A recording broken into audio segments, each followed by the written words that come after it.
First up, guys, thank you to everybody that made a comment on my last video, just about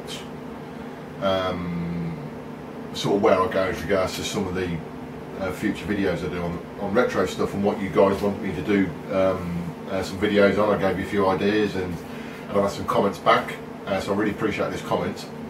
And what I'm going to do is, out of the comments that were given as regards to different things that you guys want, I will ensure that all that stuff ends up on my video list of things to do, and not at the back end of my existing list, but they'll be the top subjects that I'll do. So I'll do each one in turn as regards to the comments that have been made. And I thought for the purpose of this video I would actually go through and spend a bit of time talking about monitors, because that was without doubt the most common request that was made in the comments that you guys have put in. So I thought that would be the first video I do. So it's going back to the roots really as regards to some of the previous videos that I've done.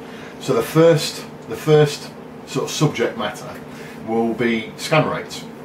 Now, I've mentioned on previous videos, certainly as regards to my arcade monitors and resolutions and so forth, to do with, excuse me,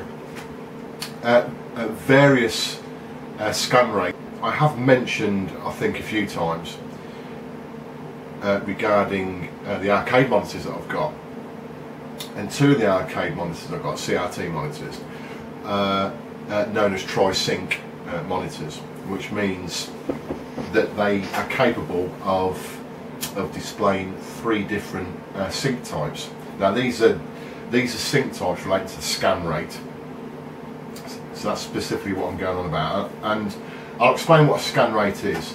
A scan rate is a measurement in kilohertz normally for the electron beam on a CRT monitor to go from, I think it's from the top left to the top right on one line, and that's measured in a frequency of kilohertz. Now, something that is directly relational to is the resolution. And if you look at something like a CRT tube, you know, and we'll stick with an arcade monitor here. Normally they come in three types of scan rates or sync rates. You've got 15 kilohertz, you've got 24 kilohertz, and you've got 31 kilohertz. Now you can go higher than that, but all the sort of arcade monitors in reality of the time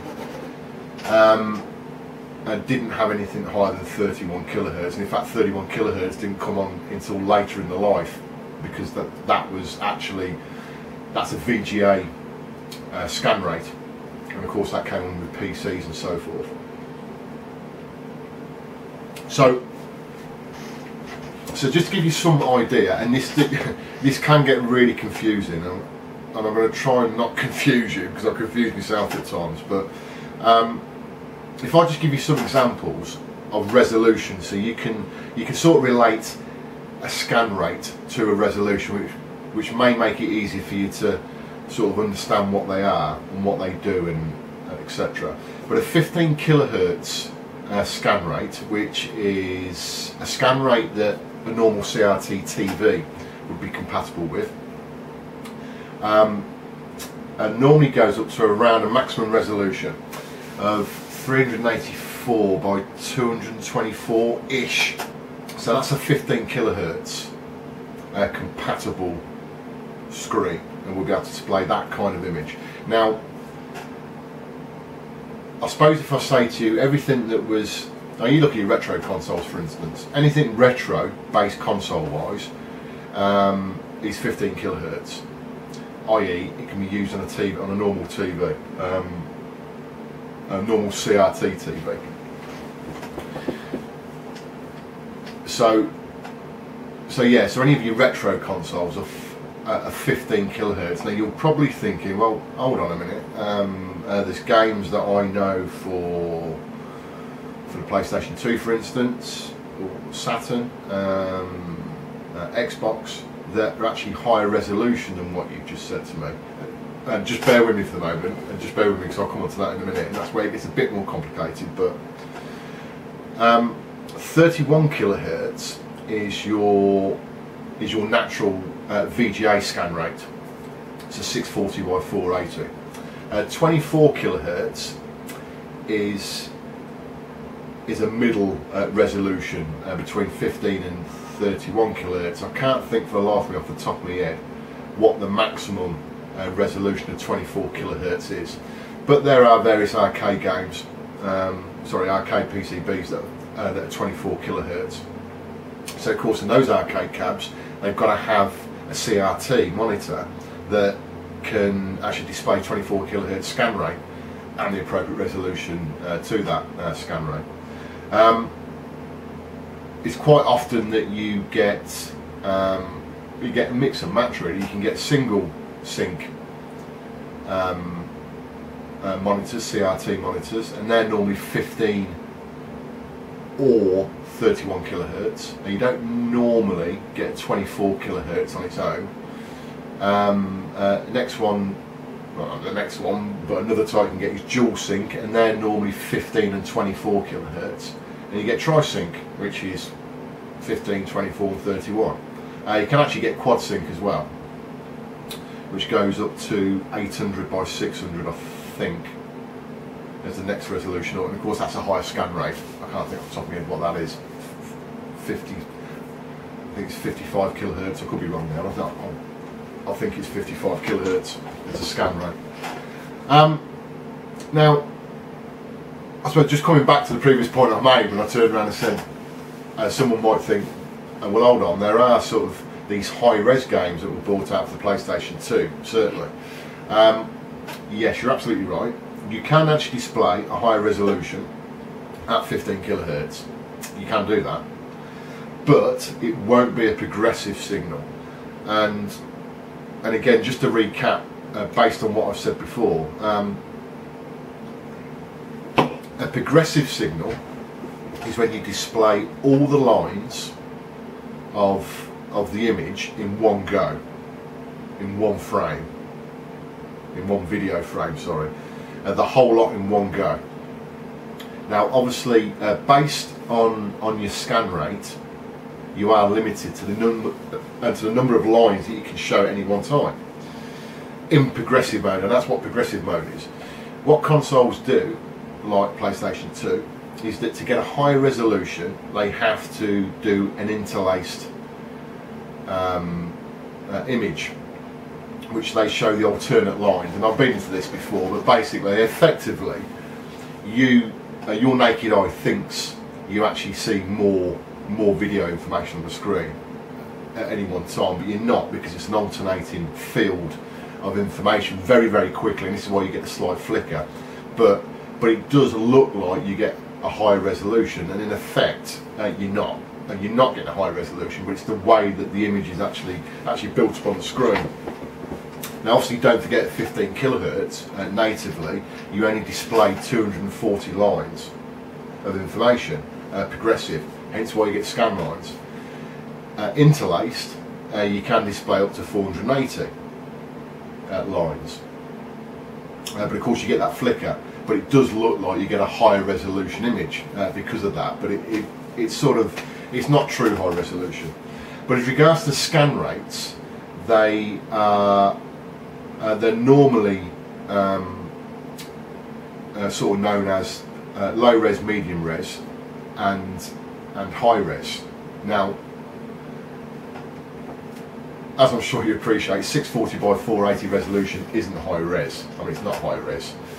I wouldn't call it high res because you've got so many other high resolutions than that nowadays, certainly for PC side, and you've got HD and all that stuff. But obviously at the time it was classed as high resolution, so a 640 by 480 progressive image is 480 lines displayed all at once, and to do that you've got to have a 31 kilohertz monitor.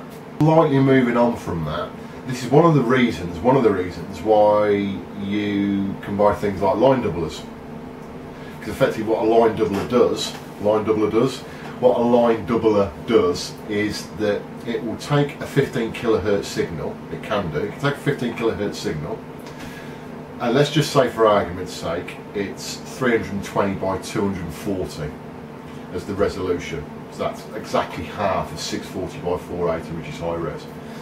It will take it and it will double it, and at the same time it will keep it progressive. It will keep it progressive. So to keep it progressive, it's got to up the scan rate to 31 kilohertz. So the output from a line doubler will be 31 kilohertz and a higher resolution, because it's effectively doubling each line of video. So it gets rid of the scan lines, it converts it to a 31 kilohertz progressive signal at 640 by 480. Now what that means in effect is that you can take a retro console and you can actually play that retro console on a modern display, because 99% of modern displays, whether it's LCD, plasma, LED, whatever it is, if it's a modern display, they can't handle 15 kilohertz inputs. Now there are some screens out there that will natively take a 15 kilohertz signal, but they are very few and far between, they really are. So to get around that, you use some form of line doubler. Now obviously you know, some TVs are better at doing that than others. So if you've got an old retro game console, RGB SCART, connect it to an RGB SCART enabled LCD. Basically what that does in basic principle is that it's got its own line doubler built in off of that input type, so off that SCART RGB. It takes it, it line doubles it, and it up converts it to 31 kilohertz. So you can display it on the screen, because like I said, LCDs, plasmas, LEDs, a large majority of them won't accept a 15 kilohertz signal, so it has to use its inbuilt line doubler. There's a total opposite flip side to that scenario, where you'd want to look at playing a retro console on a modern display. If you might want to go the other way, and that might sound a bit weird, but bear with me. Now, if you've got a 15 kilohertz only display, and again, let's say for argument's sake a single sync, low resolution arcade monitor. It'll only accept 15 kilohertz, but you have your PlayStation 3 and you've got your glorious cave shoot 'em ups, and you want to connect them up to your arcade monitor.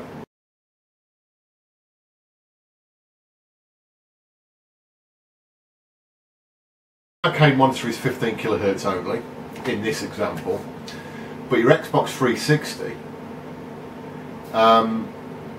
can only output, if you're using VGA, and let's just say we're just using VGA, can only output a 31 kilohertz signal, progressive scan signal.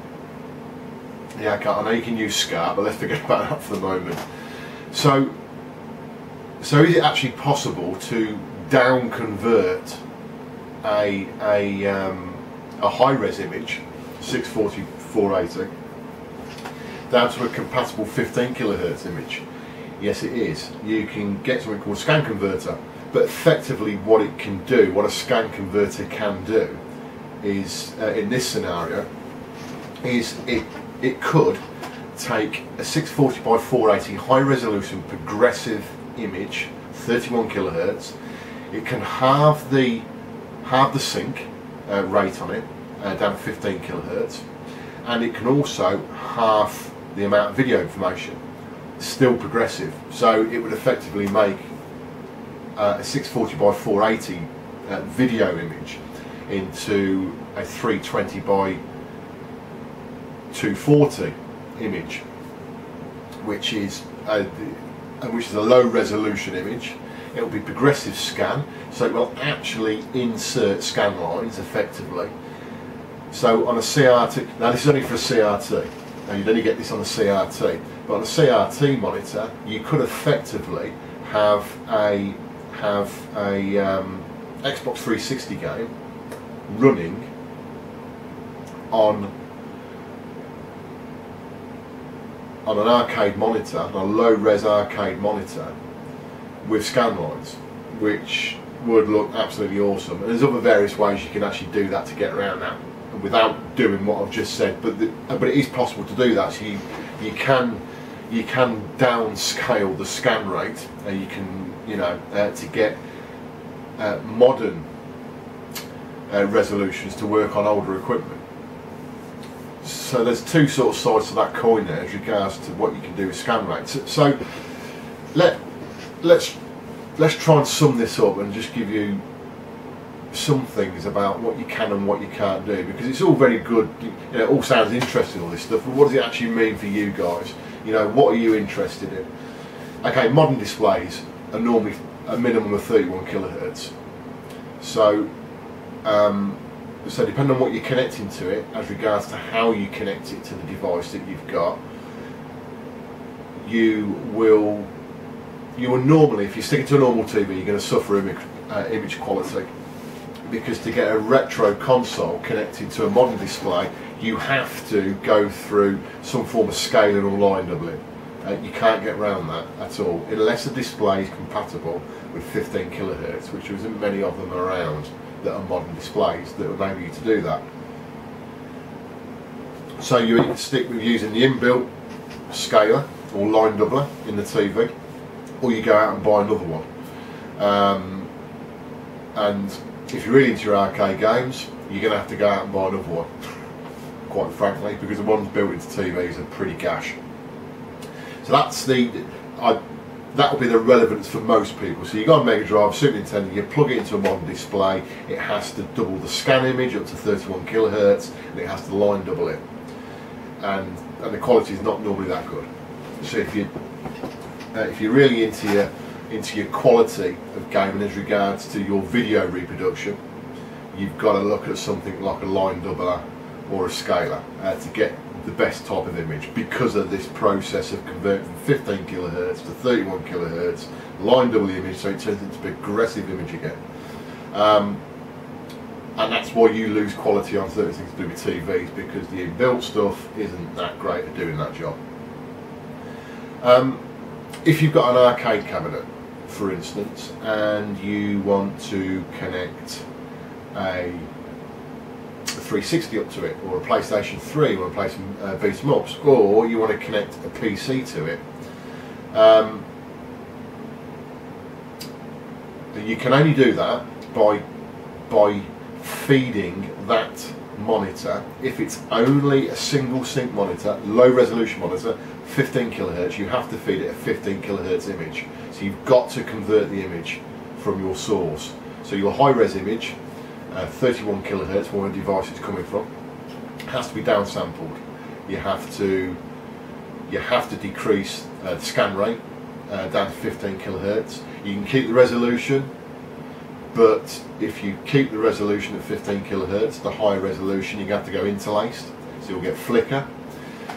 Or you have to make it into a progressive scan image, which means you will effectively lose half the resolution. So there's pluses and minuses to that, and there's various ways you can do that as well. And if you want to know about those various ways, especially if you do with things like PCs or so forth, then by all means file some comments on the video, and I'll try my best to answer them. So that's caveats as regards to you using a modern high-res console, high-res device, 640 by 480 progressive or greater on an arcade monitor, or even a TV. If you are going to buy an arcade machine to play your consoles on, or you want to play MAME or whatever you want to do with it, and of course PCVs, I would wholeheartedly recommend you look at getting a tri-sync. So a tri-sync will give you more flexibility. I mean, majority of PCBs are 15 kilohertz anyway, low res. There's a few that, when I say a few, I mean a few in comparison to the low res stuff, There's a few that are 24 kilohertz, and there's a few that are 31 kilohertz, but majority are 15 kilohertz. But if you buy a monitor that's tri-sync, that will do 15, 24 and 31 kilohertz, it gives you a lot more flexibility. Certainly for stuff that you want to connect to it from home. And like I said, my two Naomi, my Sega Naomis, both of them are tri-sync. I think that's possibly about it. And also to say as well that if you feed an arcade monitor with a 31 kilohertz signal and it is actually only a 15 kilohertz compatible monitor, i.e. the chassis on it will only cope with 15 kilohertz, you can damage the chassis. So you've got to be very careful what you do and how you do it. And the same would be the same for a CRT TV. If you try to put a higher scan rate into that, you've got a very high chance of damaging it. So you've got to be careful, you know, what signals you're feeding what. And to be fair, it's only really for the retro stuff that you need to get involved in this. And this is why people can spend a lot of cash, time and effort on scalers and scan converters to try and get the best quality they can out of their target device that's going into whatever source device or devices that they've got to get the best quality. And this way you can get a bit anal about it. But I hope that I've enlightened you a bit about scan rates. I will look at doing something on refresh rates, because scan rates and refresh rates are quite intrinsically linked in many ways. So yeah, hope you enjoyed the video, and I'll speak to you again soon.